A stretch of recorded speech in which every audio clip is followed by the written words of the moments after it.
செய்வோமாக. தேவநாமத்துக்கு மகிமையாக. கீதம் 543, பாமாலை 361, ஒப்பில்லாத திவ்ய அன்பே. கீதம் 543, பாமாலை 361.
உட்காருவோம். இருந்த வண்ணமாகவே தலை தாழ்த்தி தேவ பிரசன்னத்தை உணர்ந்து, ஆண்டவரே உம்முடைய வார்த்தைகள் என்னோடு பேசட்டும் என்று சொல்லி கேட்போம். கிருபையின் வார்த்தைகளை உடையவரே, மகிமையான சத்திய வேதத்தினுடைய கரங்களிலே தந்தவரே, உமக்கு நாங்கள் நன்றி செலுத்துகின்றோம். ஒவ்வொரு நாளும் உடைய திருமறையை நாங்கள் வாசிக்கின்ற பொழுது எங்களோடு ஒவ்வொரு விதங்களில் பேசி வருகிறேன். இப்பொழுதும் உடைய வார்த்தைகளை அடியேன் பகிர்ந்து கொள்கின்ற பொழுது எனது வார்த்தைகளாக அல்ல ஆண்டவரே, உம்முடைய வார்த்தைகளாக, பேசும் வார்த்தைகளாக, இதயத்தை ஊடுருவும் வார்த்தைகளாக அமையத்தக்கதான கிருபையை தாரும். நாங்கள் வந்தது நல்லது என்று சொல்லத்தக்கதான ஒரு கிருபையை எங்கள் கொடுத்து அனுப்பு சுவாமி. எங்களோடு பேசி இரட்சக நாமத்தில் ஜெபிக்கிறேன் நல்ல பிதாவே. அன்புக்குரியவர்களே, கிறிஸ்துவின் திருப்பெயராலே மீண்டுமாக அன்போடு உங்களை நான் வாழ்த்துகிறேன். கடந்த வாரம் எதிர்பாராத விதமாக ஒரு திருச்சபை பிரிவு, வேறொரு பிரிவுக்கு நான் சென்றிருந்தேன். அந்த வழிபாட்டிலே பின்பாக உட்கார்ந்து நான் அதை கவனித்துக் கொண்டிருந்தேன். மிக உற்சாகமான பாடல்கள், உற்சாகமான ஆர்ப்பரிப்பு நடைபெற்றுக் கொண்டிருந்தது. திடீரென்று அந்த போதகர், நடத்தி கொண்டிருந்த போதகர், இப்பொழுது அபிஷேகத்தின் நேரம் என்று சொன்னார். யாவர் மேலும் ஆவியார் இறங்கப் போகிறார், நீங்கள் கரங்களை தட்டுங்கள், வாய்களை விரிவாய் திறங்கள் என்று சொல்லி அவர் அதிகமாக மக்களை வழி நடத்தி கொண்டிருக்கின்ற வேளையில் யாவரும் சத்தம் போட ஆரம்பித்தார்கள். ஒருவன் பேசுகிறான் பல பாஷைகளை, பெண்கள் பேசுகிறார்கள் பலவிதமான வார்த்தைகளை, ஒரு சிலர் ஆடுகின்றார்கள். அவர்கள் என்ன செய்கிறார்கள் என்பதை அவர்களுக்கு புரியாதபடி ஆடிக்கொண்டிருந்தார்கள். இது அபிஷேகத்தின் வேளை, ஆவியானவங்க மேலே ஊற்றப்படுகிறார். நீங்கள் எப்படி நடக்க வேண்டுமா நடந்து கொள்ளலாம், நீங்கள் குதிக்கலாம், ஆடலாம், உங்கள் வாயிலிருந்த வார்த்தைகள் எல்லாம் பேசலாம் என்று சொன்னார். அப்பொழுதுதான் என்னுடைய எண்ணம் வந்தது, அபிஷேகம் என்பதால் என்ன, அந்த அபிஷேகத்தினுடைய காரியங்கள் என்ன என்பதை குறித்து நான் சற்று படிக்க ஆரம்பித்தேன். அதன் அடிப்படையில் தான் உங்களோடு இந்த பகுதியை பகிர்ந்து கொள்ள விரும்புகிறேன். அனாயிண்டிங், அபிஷேகம் என்று சொல்லி பார்க்கின்ற பொழுது அந்த அபிஷேகம் என்றால் என்ன என்பதை நாம் நன்றாக அறிந்து கொள்ள வேண்டும். அநேக நேரங்களில் ஆண்டவர் நம்மிடத்தில் எதிர்பார்ப்பது நமக்கு இருக்கிற திறமைகளை அல்ல, அந்த எபிலிட்டிஸ் இன் அவர் லைஃப், வாழ்க்கையின் திறமைகளை அல்ல. What are available in you, உன் வாழ்க்கையில் எவைகள் உன்னாலே நான் பெற்றுக்கொள்ள முடியும் என்று எதிர்பார்க்கிறார். நிறைய திறமைகள் இருப்பதால் ஆண்டு தேடி வருவது கிடையாது. நமக்குள் சில காரியங்கள், கொடுக்கக்கூடிய காரியங்கள் இருக்கிறதை பார்த்து, available things in our life, வாழ்க்கை கொடுக்கக்கூடிய காரியங்கள் என்னெல்லாம் வச்சிருக்கான், அதை வைத்து தான் ஆண்டவர் பயன்படுத்த விரும்புகின்றார். ஆகவே எனக்கு அருமையானவர்களே, ஆண்டவர் இன்றைக்கு நம்மை அபிஷேகிக்கின்ற பொழுது அந்த அபிஷேகம் என்ற வார்த்தையை குறித்து நாம் சிந்திக்க வேண்டும். நான் கிரேக்க மொழியை நான் அதை வாசிக்கின்ற பொழுது கிறிஸ்மா என்கிற வார்த்தை பயன்படுத்தப்படுது. கரிஸ்மா வேற, கிறிஸ்மா வேற. கிறிஸ்மா என்கிற வார்த்தை பயன்படுத்தப்படுகின்றது. அதனுடைய பொருள் என்னவென்றால் ஆங்கிலத்தில் செட் அபார்ட் என்று சொல், தனிப்பட்டு பிரித்தெடுக்கப்படுகின்ற அனுபவம் என்று சொல்லப்படுகின்றது. இது வரலாற்றின் அடிப்படையில் பார்க்கின்ற பொழுது இது யார் இந்த வார்த்தையை பயன்படுத்துறாங்கன்னா, எகிப்தியர்கள், கிரேக்கர்கள், இவர்கள் இந்த வார்த்தையை அதிகமாக பயன்படுத்தி இருக்கின்றார்கள். உலக பிரகாரமாக அபிஷேகம் என்கிற வார்த்தையை உலக பிரகாரமாக பயன்படுத்தி இருக்கின்றார்கள். அவ்விதமாய் பயன்படுத்துகின்ற பொழுது அந்த வார்த்தையானது யாரையாவது ஒருவரை நிலை நிறுத்துவதற்காக, தனித்து பிரித்து எடுப்பதற்காக பயன்படுத்தப்பட்ட வார்த்தையாக அமைந்தது. பழைய ஏற்பாட்டு போதனைகளை பார்க்கின்ற பொழுது அங்கு மோசேயின் மூலமாக இந்த அபிஷேகம் என்பது அங்கு சொல்லப்படுகின்றது. மோசேயின் மூலமாக ஆண்டவரை கற்றுக் கொடுக்கிறார். மோசேயை சொல்லி முதலாவதாக மோசே மூலமாக சொல்கின்ற பொழுது எல்லாவற்றையும், எல்லா விதமான மக்களையும், இருக்கிற பண்ட பாத்திரங்கள் எல்லாவற்றையும் அபிஷேகம் பண்ணி என்று சொன்னார். அபிஷேகம் என்கிற வார்த்தை தான் பயன்படுத்தப்படுகின்றது. அந்த அபிஷேகம் எனக்காக இவையெல்லாம் பிரத்யேகப்படுத்து என்பதுதான் பொருளாகும். இதுதான் அபிஷேகம். அந்த அபிஷேகத்தை கொடுக்கின்ற பொழுது அவர்கள் அதிகமாக பயன்படுத்துவது எண்ணெயை பயன்படுத்தினார்கள். அவங்க ஒலிவ எண்ணெயை அதிகமாக பயன்படுத்தினார்கள். இந்த எண்ணெயை கொம்புகளிலே, மாட்டு கொம்புகளிலே அவர்கள் ஊற்றி அதை அவ்விதமாக தலைகளிலே வடியை செய்து, நான் அபிஷேகிக்கிறேன், உன்னை தனியாக பிரித்தெடுக்க என்று சொல்லி அனுப்புவார்கள். நாம் லேவியராமத்தின் புத்தகத்தை வாசிக்கின்ற பொழுது வீட்டில் சென்று வாசித்து பாருங்கள். 8ஆம் அதிகாரம் 10ஆம் வசனம் 13ஆம் வசனம் வரைக்கும் அங்கு என்ன சொல்லப்படுகின்றால், யாருக்கு அபிஷேகம்? ஒரு ஆசாரியனாக, தேவாலயத்தில் ஆசாரிய பணி செய்கின்ற மனிதனாக யார் தெரிந்தெடுக்கப்படுகின்றார்களோ அவர்கள் தைல குப்பியினாலே அபிஷேகம் பண்ணப்பட்டு, நீ ஆண்டவருடைய பணிவிடையாளன் என்று அவர்களை தனிப்படுத்துவார்கள். இது ஆரம்பத்தில் நடைபெற்றது. இரண்டாவதாக இன்னும் யாரை அபிஷேகம் பண்ணுவார்கள் என்றால், ராஜாக்களை அபிஷேகம் பண்ணார்கள். நான் 1 சாமுவேல் 10ஆம் அதிகாரம் 6ஆம் வசனத்தை வாசிக்கின்ற பொழுது, அங்கு ராஜா வேண்டும் என்று மக்கள் கேட்கின்ற பொழுது ஆண்டவர் எவ்வளவு மறுத்தும் மக்கள் திரும்ப திரும்ப கேட்கின்றார்கள். அப்பொழுது ராஜாவை ஏற்படுத்துகின்றார்கள். ராஜாவை உருவாக்குவதற்கு அடையாளமாக அவர் அபிஷேகம் பண்ணப்பட்டார். அவ்விதமாக எண்ணெயை ஊற்றி, நீ இன்றிலிருந்து எங்கள் தேசத்தின் ராஜா என்பதற்கு அடையாளமாக அபிஷேகம் பண்ணப்பட்டார். இன்னும் கடந்து நாம் வார்த்தைகளை வாசித்துக் கொண்டிருக்கின்ற பொழுது இந்த அபிஷேகம் பரிசுத்த ஆவியானவரோடு தொடர்படுத்தி பேசப்பட்டது. பரிசுத்த ஆவியானவர் அபிஷேகத்தின் மூலமாக இறங்கிறார் என்று சொல்லி அங்கு 1 சாமுவேல் அதே அதிகாரத்தில் நாம் வாசிக்கின்றோம். இன்னும் ஆண்டவராகிய இயேசு கிறிஸ்துவும் அபிஷேகம் பண்ணப்பட்டிருக்கிறார். லூக்கா எழுதின சுவிசேஷம் 4ஆம் அதிகாரம் 18ஆம் வசனத்தை வாசிக்கின்ற பொழுது அங்கு அவர் அபிஷேகம் பண்ணப்பட்டவராக கர்த்தருடைய ஆவியானவர் என் மேல் இருக்கிறார், அவரால் அபிஷேகம் பண்ணப்பட்டிருக்கிறேன் என்று சொன்னார். எனக்கு அன்பார்ந்தவர்களே, இவ்விதமாக அபிஷேகம் என்பது செட் அபார்ட், பிரித்தெடுக்கின்ற அனுபவம், தனிப்பட்ட முறையிலே ஆண்டவருக்கு என்று பிரித்தெடுக்கப்பட்ட அனுபவமாகும். ஆண்டவர் நமக்கு இருக்கிற அவைலபிலிட்டி, நமக்கு இருக்க எல்லாம், நமக்கு இருக்க திறமைகள், தாளந்துகளை எல்லாம் பயன்படுத்தி நம்மை பிரித்தெடுத்து நம்மை அவருடைய பரிசுத்த ஆவினாலே அபிஷேகம் பண்ணுகின்றார். ஆகவே அபிஷேகம் என்ற உடனே நாம் அபிஷேகத்தை குறித்து அபிஷேகம் பண்ணப்படும், அபிஷேக ஆராதனை என்று எல்லாம் வைத்திருக்கிறார்கள். அதில் அபிஷேகம் என்பது இதுதான், இவ்வளவுதான் அதில் நடக்கக்கூடிய அதான் அர்த்தம். அப்படி என்றால் அபிஷேகம் என்பது எப்படிப்பட்ட நிலை இருக்கின்றது என்று பார்க்கணும்.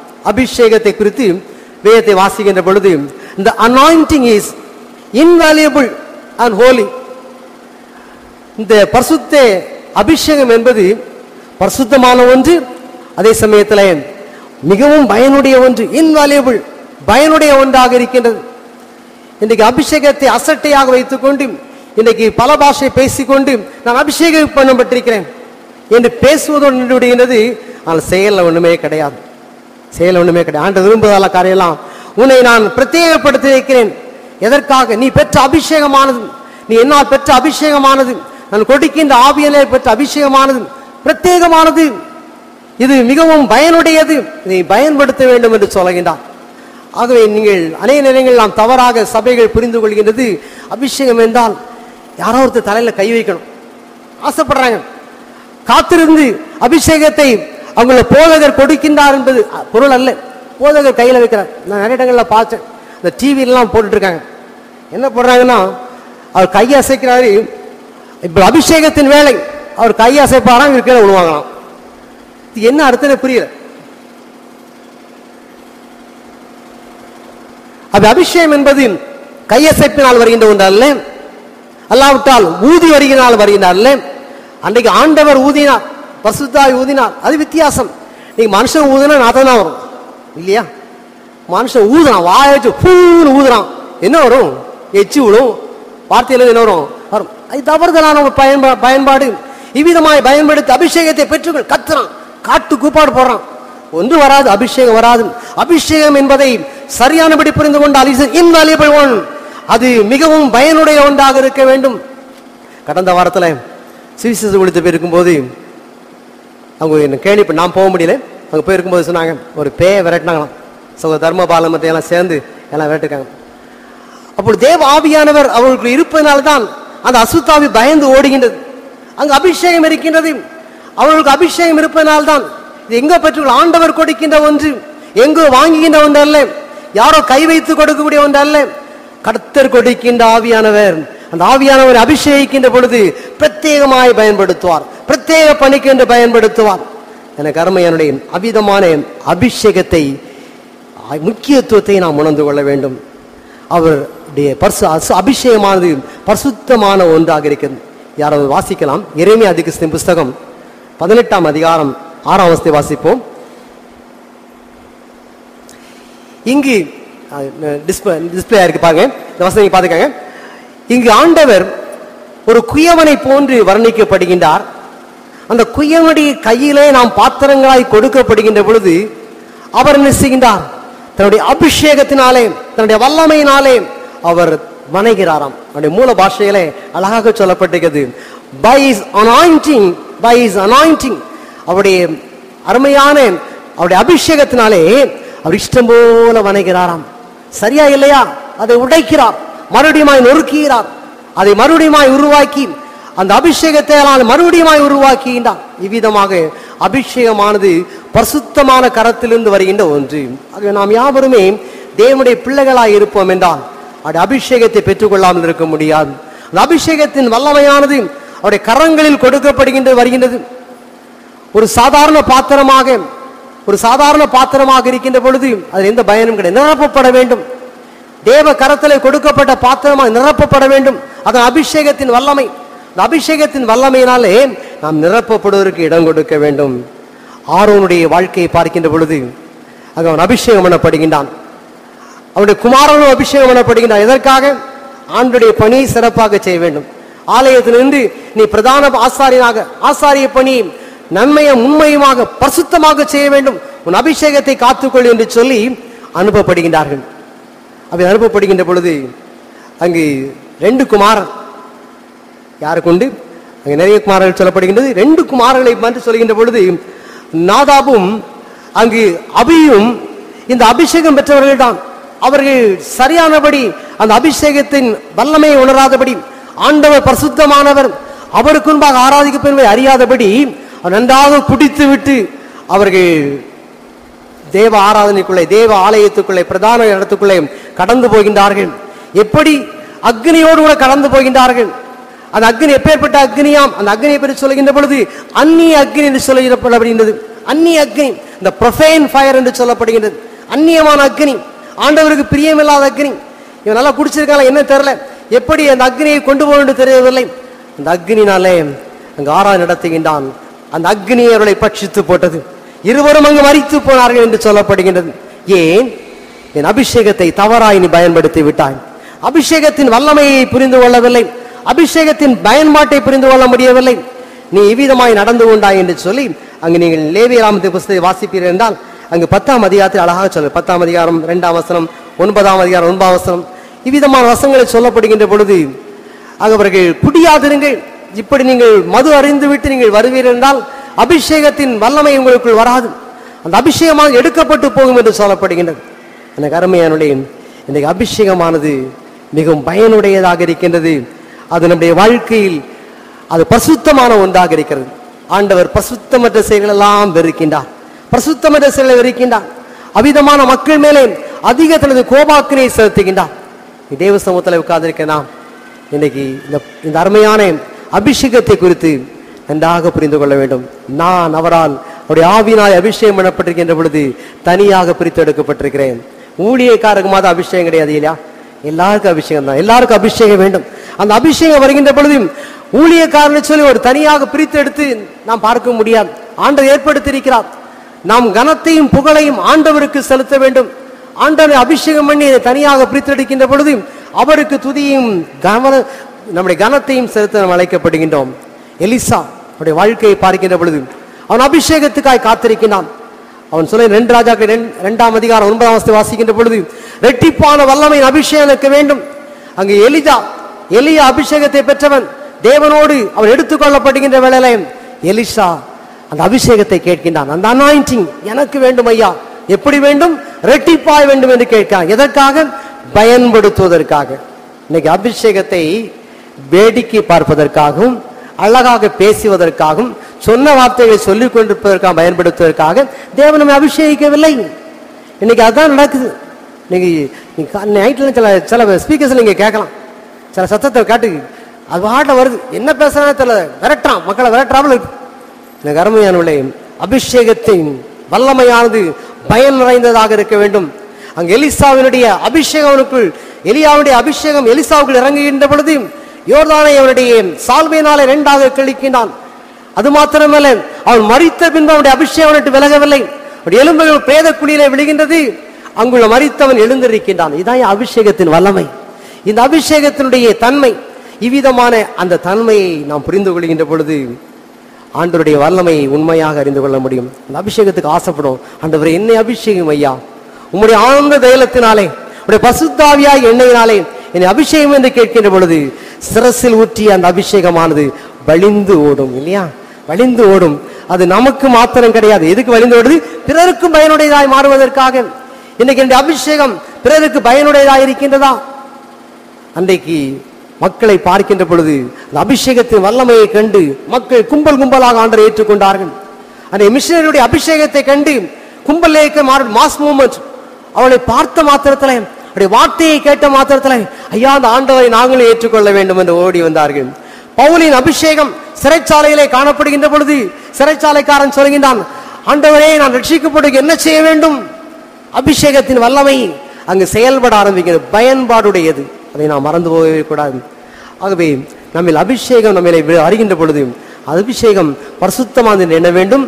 அது பயனுடையது என்பதை ஆண்டவருக்காக வல்லமைக்காக பயன்படுத்த வேண்டும். இரண்டாவதாக நாம் பார்க்கின்ற பொழுது why we need the anointing of God, ஏன் இந்த அபிஷேகத்தை பெற்றுக்கொள்ள வேண்டும், எதுக்கு தேவை? ஏன்னா அபிஷேகம் சொல்றோமே, அபிஷேகத்தின் வல்லமையை பார்த்துட்டோம். அபிஷேகம் எதற்கு எனக்கு தேவை?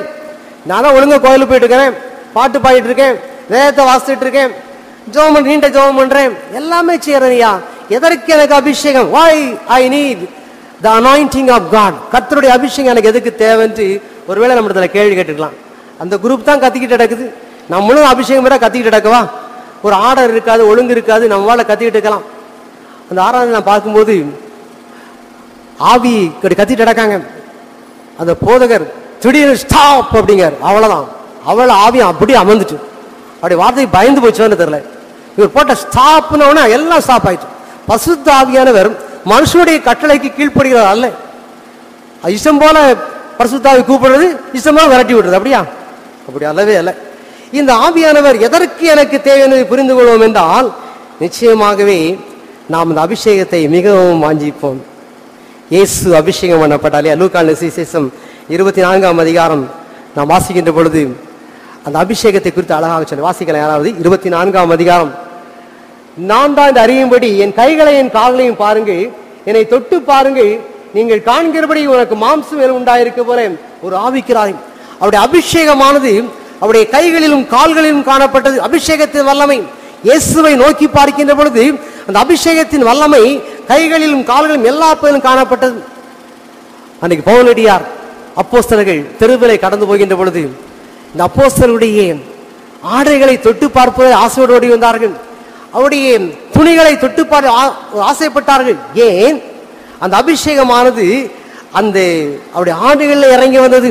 அதை தொடுகின்ற அபிஷேகம் பண்ணப்பட்டார்கள். அவ்வளவு அபிஷேகத்தின் வல்லமை அவ்வளவு வல்லமையாக இருந்தது. அந்த வல்லமையை நாம் புரிந்து கொள்ள வேண்டும். அந்த வல்லமை அதிகமாக இப்ப விதமான சக்தி இருப்பதனால, அந்த அபிஷேகத்துக்கு அவ்வளவு பவர் இருப்பதனால அதை பெற்றுக்கொள்வதற்கு ஆவலோடு இருக்க வேண்டும். எனக்கு அன்பார்ந்தவர்களே, இன்னைக்கு ஆண்டவர் நமக்குள் அபிஷேகத்தை கொடுக்கின்ற பொழுது தைரியமாய் பேசுவோம், தைரியமாய் பேசுவோம், சரியானபடி சரியான வார்த்தைகளை சொல்ல ஆரம்பிப்போம். அப்போஸ்தலர்கள் அவர்கள் பல பாடுகள் இருந்தது. இந்த அபிஷேகத்தின் வல்லமை தான் அவளை பாதுகாத்தது. இந்த அபிஷேகத்தின் வல்லமையெல்லாம் போகும்போது, ஊருக்குள்ள போகும்போது என்னெல்லாமோ பேசினாங்க, அடித்தாங்க, மிதித்தார்கள், எல்லாம் செய்தார்கள். ஆனால் அவர்கள் சொன்னார்கள், அவளை பார்த்தோன்னே உலகமே பயந்தது, உலகத்தை கலக்கிறவங்க வந்து விட்டாள் என்று சொல்லுது என்றால் அபிஷேகத்தை கண்டவர்கள் பயந்தார்கள். அந்த அபிஷேகத்தை இறங்கி வருகின்ற பொழுது நமக்கு ஒரு பயம் உண்டாகும். ஏசாயா ஆலயத்தின் முன்பாக தேவ சாயலை தரிசனத்தை காண்கின்ற பொழுது அவன் அபிஷேகத்தின் அனுபவத்தை பெற்றுக்கொள்கின்ற பொழுது அவன் பயப்படுகின்றான், பயந்தவனான் இருக்கின்றான்.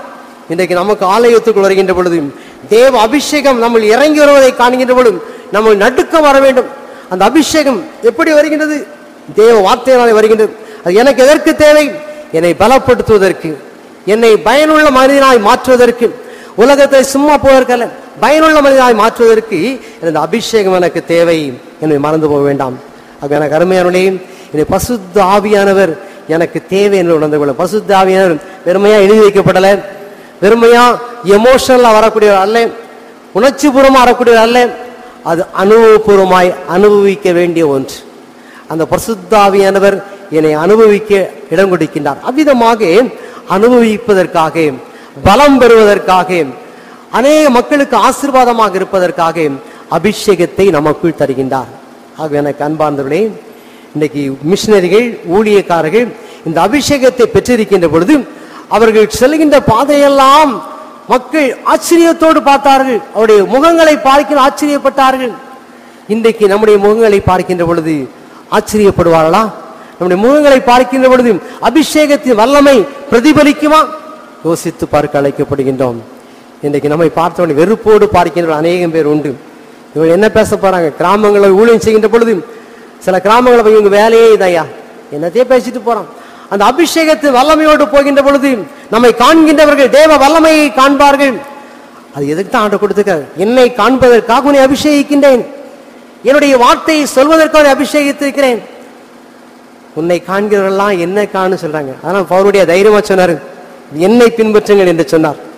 அவரது அபிஷேகம் இருந்தது, அவரை பின்பற்றுவதற்கு தைரியமாய் சொன்னார், என்னை பின்பற்றுங்கள் என்று சொன்னார். அவருடைய முகத்திலே ஒரு தேஜஸ், ஒரு ஒளி பிரகாசம் இருந்தது. அபிஷேகம் பண்ணப்பட்டவர்கள் பிரகாசமாய் இருப்பார்கள். ஆகவே அபிஷேகம் நமக்கு தேவையாக இருக்கிறது. சரி, இந்த அபிஷேகத்தை வாங்கியாச்சியா? நான் காத்திருந்து தேவ சமூகத்திலே காத்திருந்து அபிஷேகத்தை வாங்கின பின், அபிஷேகத்தை பெற்ற பின்பு அவருடைய ரிசல்ட், அவனுடைய காரியங்கள் என்ன? What are results of anointing? என்னென்ன பயன்கள்லாம் கிடைக்க போகுது? அபிஷேகத்தை பெற்று எனக்கு என்ன பயன்கள் கிடைக்கும்? வல்லமைக்காக அபிஷேகம் சொன்னோம், எல்லாத்துக்கும் அபிஷேகம் இதெல்லாம் தேவைன்னு சொல்லிட்டோம். இந்த அபிஷேகத்தை நான் பெற்ற பின்பு அதனால எனக்கு என்ன விதமான காரியங்கள்லாம் கிடைக்கும் என்று பார்க்கின்ற பொழுது, அப்போஸ்தலரின் புத்தகம் 1 அதிகாரம் 8 வசனத்தை வாசிக்கின்ற பொழுது, பரிசுத்த ஆவியானவர் வருகின்ற பொழுது அவர் என்ன செய்கின்றார்களாம்? பலப்படுகின்றார்கள், சாட்சியாக மாறுகின்றார்கள். இதாயா அபிஷேகத்தின் அனுபவம். அபிஷேகத்தை கிடைக்கக்கூடிய ரிசல்ட் என்ன? இன்னைக்கு ஆவியானவர் நம்மை அபிஷேகம் பண்ணிவிட்டார் என்றால் நாம் பலன் அடைகின்றோம். எதற்கு? நன்றாக குதிப்பதற்கல்ல, ஆடுவதற்கல்ல, சத்தம் போட்டு பல பாஷைகளை பேசுவதற்கல்ல. நாம் பலப்பட வேண்டும், ஆவியிலே பலப்பட வேண்டும், அவருடைய சத்துவத்திலே பலப்பட வேண்டும், அவருடைய கிருபையிலே பலப்பட வேண்டும். இதற்கு தான் நமக்கு ஆவியானவர் அபிஷேகத்தை அனுப்பியிருக்கிறார். அபிஷேகத்தை அனுப்பிவிட்டு, அபிஷேகம் பண்ணப்பட்டவனே நீ என்ன பலப்பட்ட மகனாய் இருக்க வேண்டும். சவுலை தேவன் அபிஷேகம் பண்ணினார், ராஜாவா அபிஷேகம் பண்ணினார். பண்ணின இந்த அபிஷேகத்தை அவன் காத்துக்கொள்ளவில்லை. கடைசியுடைய வாழ்வு வித்தியாசமாய் பரிதாபமாய் முடிந்தது. அபிஷேகம் நம்மளுடைய எடுக்கப்படும். அது அபிஷேகம் இருக்கின்ற பொழுது அவருடைய பலன் என்ன? நம்மை பலப்படுத்தி உணர்ந்து கொண்டு அந்த பலத்தை ஆண்டவருக்காக பயன்படுத்த வேண்டும். சிம்சோன் தேவ ஆவியினாலே அபிஷேகம் பண்ணப்பட்டவன். அந்த அபிஷேகமானது அவனுக்கு கிடைத்த ஒரு ரிசல்ட் என்ன? அவன் யாரும் கட்டுப்படுத்த முடியாத வல்லமையை பெற்றிருந்தான். யாரும் அவனை கட்டுப்படுத்த முடியவில்லை. பல விதங்களை கட்டுப்படுத்தி பார்த்தால் முடியவில்லை. ஆனால் அந்த அபிஷேகத்தின் வல்லமையை எப்படி இழந்து போனான்? பாவ வாழ்க்கையின் மூலமாக, தன்னை பாவ வாழ்க்கைக்குள் ஒப்பு கொடுத்ததன் மூலமாக அந்த அபிஷேகத்தின் வல்லமை இழந்து போனான். இழந்து போன என்ன கிடைச்சிச்சு? அவன் மாத்திரம் சாகலை, அவனோடு கூட ஆயிரக்கணக்கான மக்களை சாகடித்து விட்டான். எனக்கு அருமையானுடைய அபிஷேகம் எதற்கு? அதனுடைய தேவை என்ன என்று பார்த்தோம். அதனுடைய ரிசல்ட் என்ன, அதனுடைய விளைவு என்ன என்று பார்க்கின்ற பொழுது நம்மை பலப்படுத்துகின்றார். இரண்டாவதாக நம்மை சாட்சியாக நிறுத்துகின்றார். பலப்படுத்திய நம்மை நீ உலகுக்கு புறப்பட்டு போங்கள், சாட்சியாக இருங்கள். எப்படி சாட்சி? வாயில் வருகின்ற சாட்சி அல்ல, வாழ்க்கையில் வருகின்ற சாட்சி. வாழ்க்கையில் வருகின்ற சாட்சி. இதைத்தான் ஆண்டவர் எதிர்பார்க்கிறாரு, மக்கள் எதிர்பார்க்கிறாங்க. நம்ம எவ்வளவுதான் சத்தம் போட்டு பாடி தெருவில் கொட்டடிச்சாலும் சரிதான், என்ன பண்ணாலும் சரிதான், என்னுடைய வாழ்க்கை சாட்சியாக அமையாவிட்டால் நிச்சயமாகவே அபிஷேகத்தை இழந்து விட்டோம் என்பதுதான் பொருளாகும். வாழ்க்கையின் சாட்சி இல்லாமல் நாம் ஆண்டிய சமூகத்தை குறித்து எத்தனை காரியம் சொன்னாலும் அது உள்ளே போகாது, அந்த வசனங்கள் போகாது. வசனங்கள் செல்ல வேண்டும் என்றால் நான் அந்த வல்லமை அனுபவத்தை பெற்று நான் சாட்சியாக நிற்க வேண்டும். ஆண்டவர் தருகின்ற அந்த அபிஷேகமானது நம்மை சாட்சியாக நிறுத்துவதற்காக, பலப்படுத்துவதற்காக, சாட்சியாக நிறுத்துவதற்காக. மூன்றாவதாக அந்த வல்லமையானது என்னோடு அடங்கிவிடக்கூடாது என்பதற்காக பிறருக்குள் செல்கின்ற ஒன்றாக மாறுகின்றது. பிறருக்குள் செல்கின்ற ஒன்றாக மாறுகின்றது. ஆகவே தான் இயேசு கடந்து போகின்ற பொழுது ஒரு பெண் அவளை தொட்டு விட்டால் வேற யாரும் பார்க்கிறேன், இந்த பெரிய கூட்டம். ஆண்டவர் சொல்றாரு, என்னிடத்திலிருந்து வல்லமை புறப்பட்டதே, அது யாருமே தொட்டதே என்று கேட்கின்றார். வல்லமை, அபிஷேகத்து வல்லமை என்னோடு நின்று விடாது, உங்களோடு நின்று விடாது. அது மற்றவர்களை தொடக்கூடிய ஒன்றாக மாறும், மற்றவர்கள் புறப்பட்டு செல்லும். இயேசு கிறிஸ்து அபிஷேகம் பண்ணப்பட்டவர். அந்த அபிஷேகத்தின் வல்லமை அந்த பெண்ணுக்குள் கடந்து சென்றது, அவள் குணமாக்கப்பட்டாள். அந்த அனுபவத்தை ஆண்டவர் உணர்ந்தார். என்னிடத்திலிருந்து வல்லமை புறப்பட்டு சென்றதே. இன்றைக்கு நம்ம பேசுகின்ற பொழுது, நாம் பிறருடைய வியாதிகளுக்காக ஜெபிக்கின்ற பொழுது, என்னிடத்திலிருந்து வல்லமை புறப்பட்டு போவதை நான் உணர்ந்து கொள்ள வேண்டும், உணர்ந்து கொள்ள வேண்டும். அவ்விதமாய் உணரச் செய்வார் இல்லையா?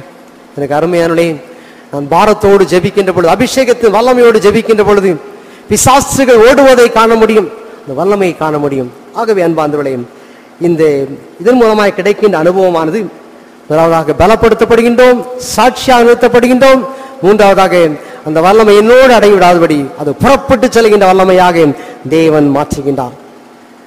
ஆகவே ஆண்டவரை நாம் அதிகமாக இந்த இவ்விதமான அபிஷேகத்து வல்லமையை யாரு கொடுக்கிறாரு?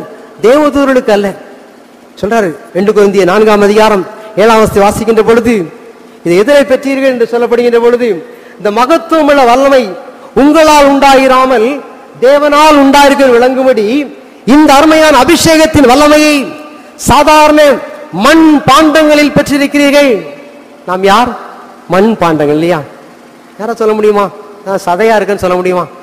மண் பாண்டங்கள், மண் பாண்டங்கள், மண் பாண்டங்கள். எனக்கு அன்பானவர்களே, கடந்த ஒரு நிகழ்ச்சி நான் பார்த்தபோது எனக்கு விதையாது. 3 பேர் பைக்கில் போயிட்டு இருக்கான், ஹார்பர் பிரிட்ஜ் பக்கத்தில் போயிட்டு இருக்காங்க, பின்னாலாம் போயிட்டு இருக்க 3 பேர் வேகமாக போகின்றான். 3 பேர் என்னடா இவ்வளவு தலைவரிக்க போறாங்களே யோசிச்சுட்டு இருந்தேன். கொஞ்ச நேரத்தில் ஒரு லாரியில மோதினாங்க, மோதி விழுந்து தூரத்துக்கு போடப்பட்டாங்க, நொறுங்கிட்டாங்க. அதில் ஒருத்தன் சிதைந்து விட்டான்.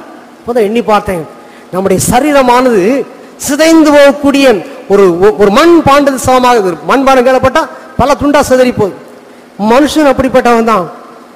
போனதில் அந்த ஒரு பையன் சிதறி சிதறி கைகள் கால்கள்லாம் சிதறி கிடந்தது. இதை பார்க்கின்ற பொழுது எனக்கு கண்ணீர் வந்தது. அப்படியே யோசித்து பார்த்தேன், எவ்வளவு உடைய கரிய பாண்டங்களாக இருக்கு. இந்த பாண்டங்களுக்குள்ள உண்டு ஆண்டு அந்த வல்லமையை வைக்கிறாரே, எவ்வளவு வல்லமையான ஆண்டவர். நம்ம எண்ணி பார்ப்பதற்கு நாம் எம்மாத்திரம் அவ்விதமான மண் பாண்டங்களை பெற்றிருக்க வல்லமை, அந்த வல்லமையை சரியான முறையில் பயன்படுத்துவதற்கு ஆண்டவரை எதிர்பார்க்கிறான். நிறைவாக ஒன்றை சொல்லி நான் முடிக்க விரும்புகின்றேன். இந்த அபிஷேகத்தின் வல்லமையை இன்னைக்கு அனைவரும் பெற்றுக்கொள்வதற்கு பலவிதமான விதிமுறைகளை சொல்லிக் கொண்டிருக்கிறார்கள், பலவிதமான விதிமுறைகளை சொல்கின்றார்கள். நானும் இந்த அபிஷேகத்தை பெற்றுக்கொள்ள வேண்டும் என்று ஆரம்பத்திலே நான் அதிகமாக வாஞ்சித்தேன். ஒரு போதகர் சிஎஸ்ஐயில் கிடைக்கான்ட்டாங்க. சரி, அப்போ வேற எங்கேயாவது டினாமினேஷனில் கிடைக்குமா? நானும் பல டினாமினேஷனில் சென்று பார்த்தேன். அவ்விதமாய் பார்க்கிறவர்கள் சொன்ன ஆலோசனை எல்லாம் அவர்கள் முழங்கால் போயிட்டு சொன்னார்கள். ரெண்டாவதாக ஃப்ரீ யுவர் டங், உங்கள் நாக்கை அது பாட்டு இஷ்டத்து போல வளர விடுங்க. அது பாட்டில் நீங்கள் என்ன செய்யுங்க, வேற எதையுமே யோசிக்க விட உங்கள் பாட்டில் வாயில வந்ததெல்லாம் பேசுங்க. எனக்கு ஒன்றுமே வரலை, நானும் உளறி பார்த்தேன், ஒன்றும் வரலை. இது உளறுகின்ற அனுபவம் அல்ல, அந்த விதிமுறைகள் சொல்லுங்க. நீ காத்திருக்காம வந்துட்ட. ஒரு போதகர் சொன்னார், நீ காத்திருக்கிற, நீ காத்திருப்ப வந்தால் அபிஷேகம் பண்ணப்பட முடியும், ஆவியான அபிஷேகிப்பான், நீ போயிட்டு வாழ்ந்தார். இவ்விதமாக அநேக நேரங்களில் விதிமுறைகள் கொடுக்கப்படுகின்றது, நீ காத்திருக்க வேண்டும். ஒரு போதகர் சொன்னார், நீ ஆலயத்துக்கு தசமபாகம் கொடுக்கவில்லை, ஆகவே நீ அபிஷேகம் பண்ணவில்லை ஆண்டவர் சொன்னார். நீ தசமபாகம் கொடுக்கவில்லை, ஆகவே நீ அபிஷேகிக்கவில்லை என்று சொன்னார். தசமபாகத்துக்கு ஆண்ட அபிஷேக மாட்டாரு இல்லையா? நாக்கு உழவுனால் அபிஷேகிக்க மாட்டாரு, நீ ஆடுவதால் அபிஷேகிக்க மாட்டாரு. இதெல்லாம் விதிமுறைகள் நிறைய இருக்கு. நீங்க போய் பார்த்தா தெரியும். போயிட்டு வந்து ஏமாந்து வந்திருப்பீங்க. அவ்விதமாக போய் பார்த்தால்தான் தெரியும். எனக்கு அருமையானவர்களே, அபிஷேகத்தை எப்படி பெற்றுக்கொள்வது? ஆண்டி சமூகத்தில் போய் சரண்டர் மைசெல்ஃப், என்னை முழுமையாய் தாழ்த்துகின்ற பொழுது, என்னை வெறுமையாக்குகின்ற பொழுது, ஒன்றுமில்லாத பாத்திரையா நான் வெறுமையாய் வந்திருக்கிறேன், நிறைவான பாத்திரம் இன்னைக்கு நிறைய சொல்றாங்க, எனக்கு எல்லாம் தெரியும்யா, பைபிளை கலைச்சு குடிச்சிருக்கேன், எனக்கு போய் பிரசங்கம் பண்ணிட்டு இருக்கீங்களே, எனக்கு எல்லாம் தெரியும், ஐ ஆம் filled with every spiritual talents, எல்லாம் ஆவிக்குரியவர்கள் நிரப்பப்பட்டிருக்கிறேன், நோ மோர் ஃபில்லிங், தேவையே கிடையாது, இனி ஃபில் பண்ண வேண்டிய அவசியம் கிடையாது, ஐ எம் கம்ப்ளீட்லி ஃபில்டு, முழுமையாக நிரப்பப்பட்டுட்டேன், இனி என்ன நிரப்பணும் என்று நினைத்து கொண்டிருப்பதனால அபிஷேகத்தின் வல்லமை நமக்கு இறங்கவில்லை. நம்ம என்றைக்கு வெறுமையாக்குகின்றோம், ஒவ்வொரு நாளும் தேவ பாதத்திலே வெறுமையான பாத்திரமாய் கடந்து போகின்ற பொழுது அவர் ஆவியானவரால் நிரப்புகின்றார், அபிஷேகத்தால் நிரப்புகின்றார். அவை முதலாவதாக நம்மை அர்ப்பணிக்க வேண்டும், ஃபுல் சரண்டர். ஆகவே தான் அருமையாக ரோமர்களிடம் சொல்கின்ற பொழுது, உங்கள் சரீரங்களை ஆண்டவருக்கு பிரியமான அவயவங்களாய் நீங்கள் அர்ப்பணியுங்கள் என்று சொல்லப்படுகின்றது. அப்போதான் ஆராதனை, புத்தியுள்ள ஆராதனை சொல்லப்படுது. எனக்கு அருமையானவர்களே, அவ்விதமாய் முழுமையாய் ஒப்பு கொடுத்து அர்ப்பணிக்கின்ற பொழுது, நம்மை வெறுமையான பாத்திரமாய் கொடுக்கின்ற பொழுது நம்மை நிரப்ப ஆரம்பிப்பார். வெறுமையான பாத்திரம் போகும்போது நாம் மனம் திரும்புதல் அனுபவத்தின் வழியாய் நான் பாவத்தை அறிக்கை செய்து விட்டு விடுவது நிமித்தமாக, வாழ்க்கையின் பரிசுத்தத்தை காத்துக்கொள் நிமித்தமாக என் பாத்திரம் நிரப்பப்படுகின்றது, என் பாத்திரம் நிரம்பி வழிகின்றது. அவ்விதமான அனுபவத்துக்குள்ளே நாம் கடந்து செல்ல தேவன் நம்மை அன்போடு அழைக்கின்றார். ஒரே ஒரு வசனத்தை வாசித்து முடிப்போம். 1 யோவான் 2ஆம் அதிகாரம் 20ஆம் வசனத்தை நாம் வாசிக்கலாம். 1 யோவான் நீங்கள் பரிசுத்தராலே அபிஷேகம் பெற்று சகலத்தையும் அறிந்திருக்கிறீர்களே. இந்த ஆவி எங்க, இந்த அபிஷேகம் எங்க வருதான்? பரிசுத்தராலே. பரிசுத்தர் யார்? யெகோவாகிய தெய்வம், ஆண்டவராகிய தெய்வம். அந்த பரிசுத்தராலே நீங்கள் அபிஷேகத்தை பெற்றிருக்கிறீர்கள், மனுஷனால் அல்ல. மனுஷனால் அபிஷேகம் பண்ணப்பட்டவர்கள் அவர்கள் இழந்து போகின்றார்கள் அபிஷேகத்தை. பரிசுத்தரால் அபிஷேகம் பண்ணுவதை நீங்கள் அறிந்திருப்பீர்கள் என்றால் அந்த அபிஷேகம் நிலைத்திருக்கும், தொடரும். அது அநேக ஆசீர்வாதங்களை கொண்டு வரும். வார்த்தையை கேட்கிறவர்களாக மாத்திரமில்லை, அந்த அபிஷேகத்தை தாரும் ஐயா, நிரப்பும் என்று தனிப்பட்ட முறையில் எங்கும் போக வேண்டாம். தனிப்பட்ட முறையில தேவ சமூகத்திலே வெறுமையாக்கி காத்திருப்போம். நம்முடைய சிந்தைகளை ஒருமுகப்படுத்தும். வருகின்ற லெந்து காலங்கள் வருகிறது. நம்ம நினைக்கிற லெந்து காலங்களில் மாத்திரம் நம்ம பாவத்தை அறிக்கையிட்டா போகுது என்று எண்ணாதபடி இந்த நாட்களில் நாம் எண்ண ஆரம்பிப்போம். இந்த வார்த்தைகளை வாசிக்க ஆரம்பிப்போம். வாசிக்க வாசிக்க வாசிக்க ஆண்டவர் நம்மோடு கூட தெளிவுபடுத்த ஆரம்பிப்பார். கேட்கிறவர்களாக மாத்திரமேலே செயல்படுகளாக இருப்போம். ஒரே ஒரு காரியத்தை நான் முடிக்க விரும்புகிறேன். ஒரு மனுஷர் ஒரு நாள் ஆலய ஆராதனைக்கு வந்தார். பக்கத்தில் பேசிக்கிட்டு இருக்கிறார். பக்கத்தில் நான் அந்த ஆராதனை கலந்துருக்கேன். நான் அந்த ஆலயத்தில் ஆராதனை அவர் பக்கத்தில் உட்காந்துருக்கேன். அவர் பக்கத்தில் கேட்கிறாரு, ஐயா பிரசங்கம் பண்ணி முடிச்சுட்டாரா? ஆண்டு வார்த்தை சொல்லி முடிச்சிட்டாரு கேட்டார். பக்கத்தில் அழகா தெளிவாக பேசினார். Yes, he preached the message but it is not completed. அவர் பேசி முடித்து விட்டார், ஆனால் இன்னும் அது முடிவுகளை என்று சொன்னா புரியல. அவர்கிட்ட சொல்றாரு, செய்தி கொடுத்தாரா? இரு நேரம் அது ஈஸியாக போயிடும் அப்படின்னாரு. Yes, he has preached the message, செய்தியை கொடுத்து விட்டார், but it is not yet completed. அவன் கேட்கறான், என்ன அப்படி சொல்றீங்க? இதை நிறைவேற்றுவது நமது கடமை, இதை செய்வது நமது கடமை. பிரசங்கம் பண்ணி முடிச்சு போயிட்டாரு, ஆனா அந்த வார்த்தை இப்படி செய்வதுன்னு முடியல. இஸ் நாட் yet completed, முடியல. ஆனால் போய் அவர் வார்த்தையை சொன்ன வார்த்தைலாம் சொல்றேன், அதன்படி நடந்து கொள், அதாயா அவனுடைய வாழ்க்கையின் முழுமை என்று சொன்னார்.